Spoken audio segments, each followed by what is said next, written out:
नमस्कार, आप देख रहे हैं एशिया एक्सप्रेस जौनपुर और मैं हूं गुड़िया बिन। इस समय हमारी मौजूदगी जनपद गाजीपुर में है, जो वीरों की धरती कहा जाता है।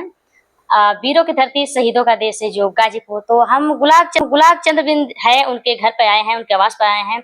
बहुत दिनों से सोच रहे थे कि नहीं, इनसे चले बात करें और इनका इंटरव्यू ले, क्योंकि ये परिचय के मोहताज नहीं। इनके सोशल मीडिया पर काफी देख रहे हैं, काफी मेहनत कर रहे हैं और समाज सेवी भी हैं, समाज सेवक भी। इतना समझ लीजिए, इतना ज्यादा काम कर रहे हैं समाज के बीच में कि समाज के लिए हमेशा सदैव तत्पर रहते हैं। हमारे चैनल में इनका बहुत बहुत स्वागत है और आइए हम इनसे परिचय इनसे जानते हैं। तो हमारे चैनल में आपको बहुत बहुत स्वागत है और अपना परिचय बताइए पहले। मैं अपना परिचय देने से पहले मैं गुड़िया राज, जो आप जौनपुर से चल कर के आई हैं,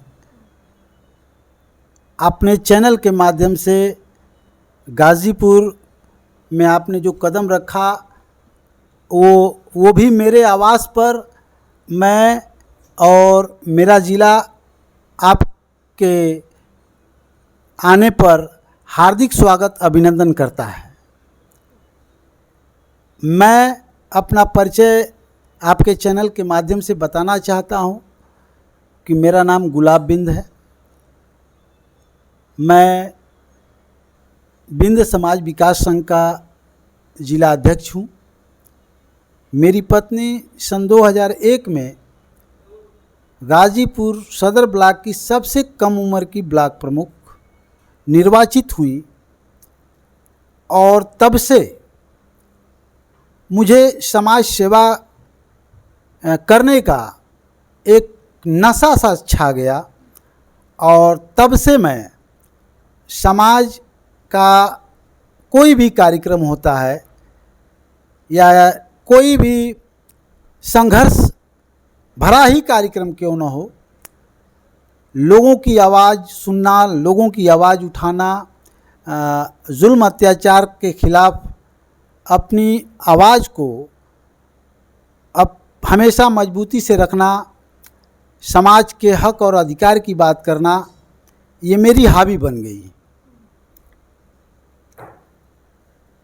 और बिंद समाज विकास संघ के राष्ट्रीय अध्यक्ष हम लोगों के शेषधर बिंद जी हैं।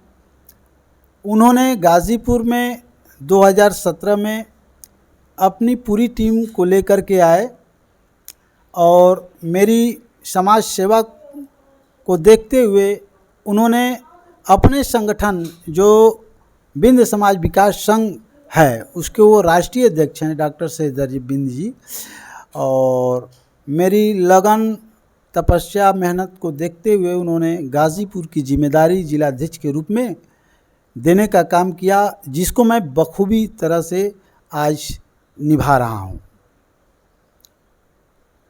और बड़ी खुशी की बात है कि गुड़िया राज जी, आप अपने चैनल के माध्यम से हमारा समाज जो अत्यंत पिछड़ा है, जो कि बिंद समाज की आवाज़ को ये तमाम जो बड़े बड़े टीवी चैनल वाले हैं ये कभी उठाते नहीं हैं,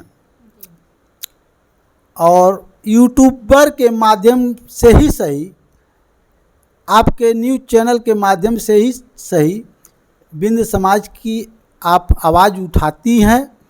और आज आपको पता चला कि नहीं, गाज़ीपुर में भी हमारे जैसे लोग भी समाज के लिए कुछ करना चाहते हैं, तो क्यों न चल कर के उनका इंटरव्यू लूं।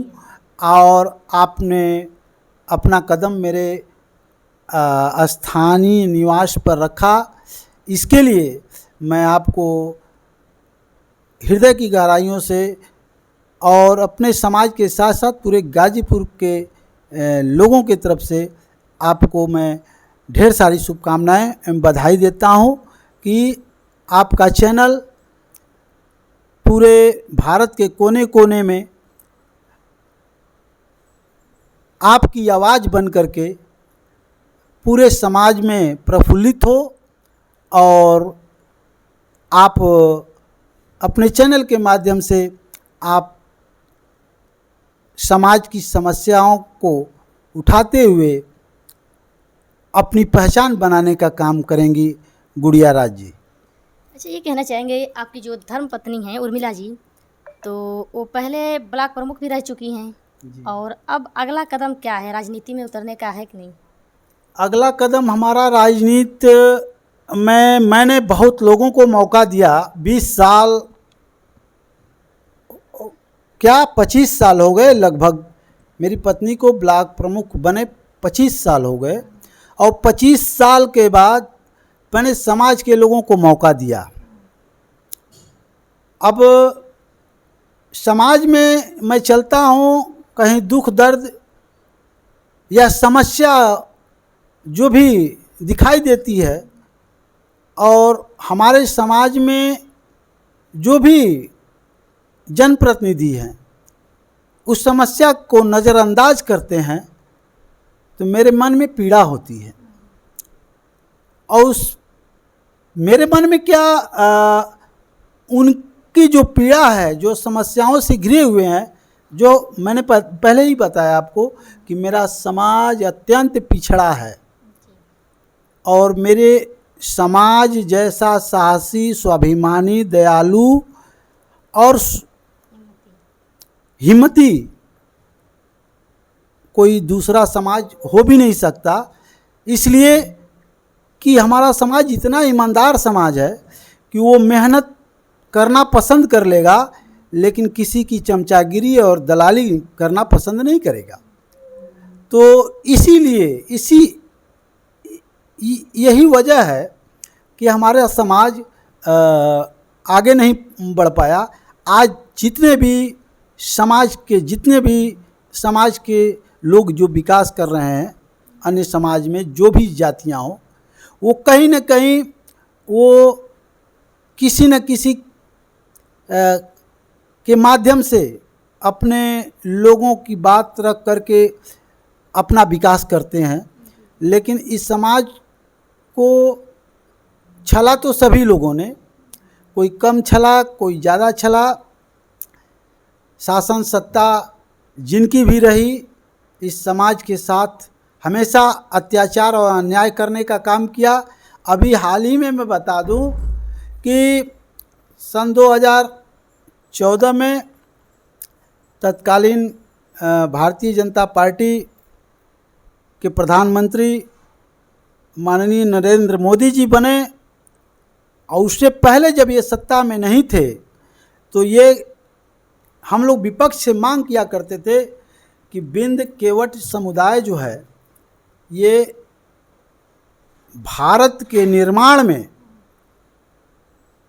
चाहे वो सड़क का निर्माण हो, चाहे वो सरकारी बिल्डिंग का निर्माण हो, चाहे वो प्राइवेट बिल्डिंग का निर्माण हो, ये चाहे गलीचे का कारोबार हो, अपनी ईमानदारी से इस देश के तरक्की और विकास में अपने श्रम को लगाता रहा। और इस चीज़ को जो भी सरकारें आईं नज़रअंदाज करती चली गई और ये जाति के लोग काफ़ी पीछे हो गए।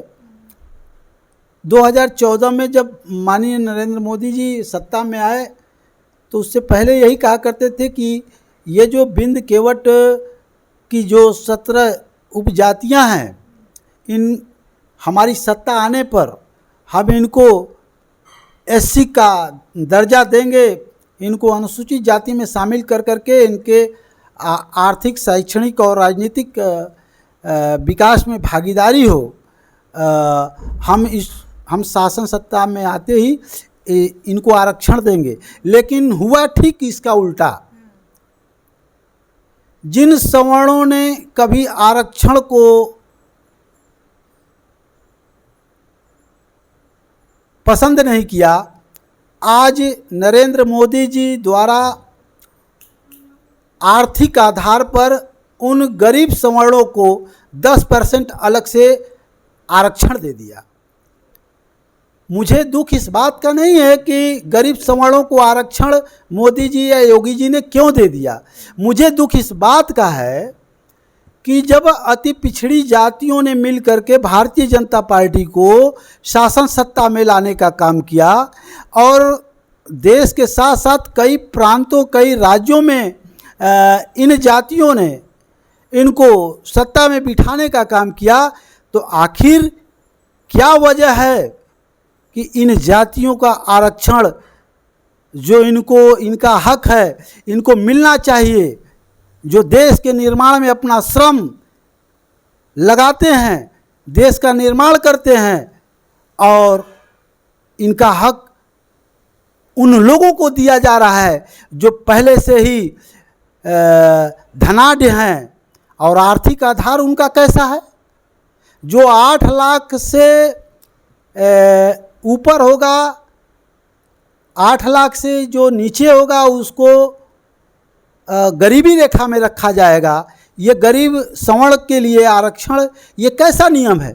एक अति पिछड़ी जाति के लिए, पिछड़ी जातियों के लिए आप उसकी आय सीमा 47,000 लागू करते हैं और उनको आर्थिक आधार पर सवर्ण बिरादरी को जो आपने 10% आरक्षण दिया है, उनको आय की सीमा आपने 8 लाख से कम होनी चाहिए। ये तो कोई भी पढ़ा लिखा या मूर्ख भी व्यक्ति होगा तो इस बात को समझ सकता है कि इन जातियों के साथ कितना बड़ा धोखा हो रहा है। अच्छा, आपको क्या लगता है कि नहीं किस पार्टी में यानी कि किस सरकार में मतलब आरक्षण मिल सकता है? आरक्षण की उम्मीद तो ये समाज कभी किया नहीं, लेकिन जिस हिसाब से इस देश में शैक्षणिक, आर्थिक और राजनीतिक आधार पे जो पिछड़े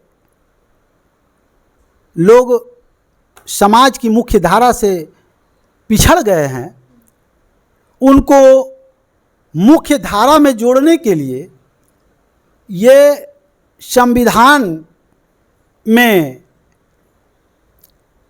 लाया गया कि इनको भी मुख्य धारा से जोड़ा जाए, इनको भी आर्थिक और राजनीतिक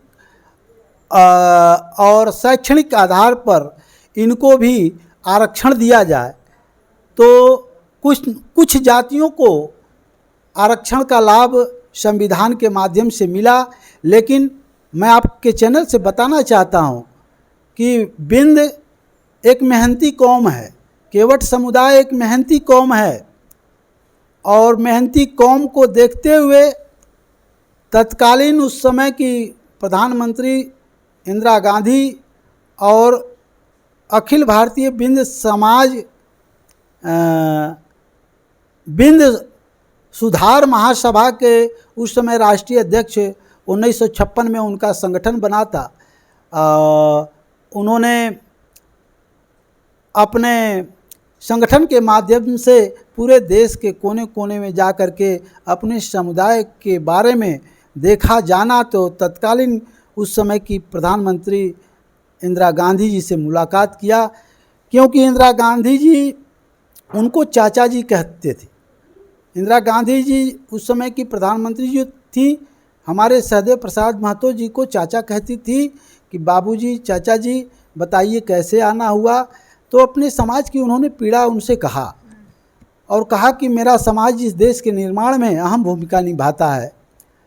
जो भदोही का कालीन आता है, जो विदेशों में जाता है, भारत की जितनी बिल्डिंगें बनती हैं, सड़क निर्माण का कार्य जितना होता है, ये बिंद केवट समुदाय के लोग करते हैं। और ये समाज की मुख्य धारा से पिछड़े हुए हैं। इनको मुख्य धारा से जोड़ने के लिए इनको आरक्षण की आवश्यकता है। तो उन्होंने कहा गृह मंत्री जी से, उस समय तत्कालीन गृह मंत्री बूटा सिंह जी थे, उन्होंने कहा कि आप इन जातियों को बेलदार, जो पहले से ही अनुसूचित जाति के सूची में शामिल है, बिंद ही बेलदार है, और केवट बेलदार का मतलब मजदूरी करना होता है, मेहनत करना होता है। तो बेलदार के नाम से इनका सर्टिफिकेट बनाया जाए। उन्होंने नोटिफिकेशन जारी करके आदेश जारी किया और भदोही, मिर्ज़ापुर, इलाहाबाद, जौनपुर, चंदौली, गाजीपुर के कुछ बॉर्डर के हमारे गांव जो बेलदार के सर्टिफिकेट पर काफ़ी लोग नौकरियों में आए और आज भी कहीं कहीं हैं, लेकिन सरकार से डरते हैं कि बिंद बताएंगे तो हमारी नौकरी चली जाएगी। लेकिन ये सरकार से मैं इस चैनल के माध्यम से कहना चाहता हूँ, अगर तुम्हें देने का हक नहीं है तो छीनने का भी हक नहीं है। हमारे वोट पर राज कर रहे हो। और कितने शर्म की बात है कि 2014 से लेकर 2024 का इलेक्शन बीत गया, आप लगातार वोट इस समाज का पाते हो। कितना बेवकूफ़ बनाएंगे आप लोग। आपके अंदर जरा सा भी शर्म अगर हया बाकी है तो तत्काल बिंद समुदाय यानी केवट समुदाय को, मेहनती कौम को जो देश और राष्ट्र का निर्माण करती है, उसको तत्काल बेलदार के नाम से सर्टिफिकेट पहले से जारी हुआ है, उसको नोटिफिकेशन जारी कर करके और तुरंत आरक्षण देने का काम करें।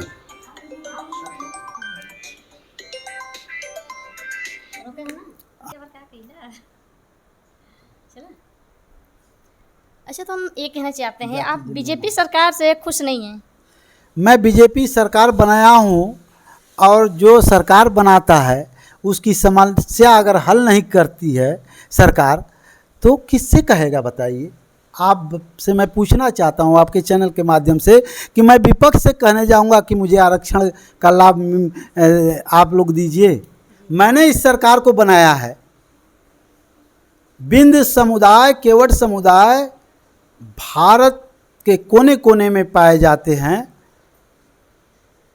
मैं इस सरकार के से कहना चाहता हूं कि आपके सरकार में इस समाज को अगर आरक्षण नहीं मिला, बेलदार के नाम से जो अनुसूचित जाति का सर्टिफिकेट इस समाज को करीब 30 वर्ष 40 वर्ष पहले मिला करता था, आज उसको रोक लगा दिया गया। बीच में जो भी सरकारें आई उस पर रोक लगा दी।